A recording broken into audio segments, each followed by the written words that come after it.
SKC1. Ang programa natin ito ay pag-usapan natin ang mga issue tungkol sa RH law at paano ito masolusyonan.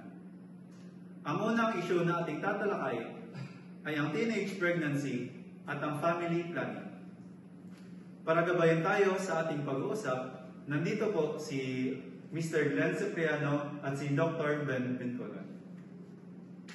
So, Doc, maaari mo po ba na ipaliwanag sa amin kung ano po yung RH law at paano ito nakaapekto sa kabataan at sa issue ng teenage pregnancy? Ang RH Law o Reproductive Health Act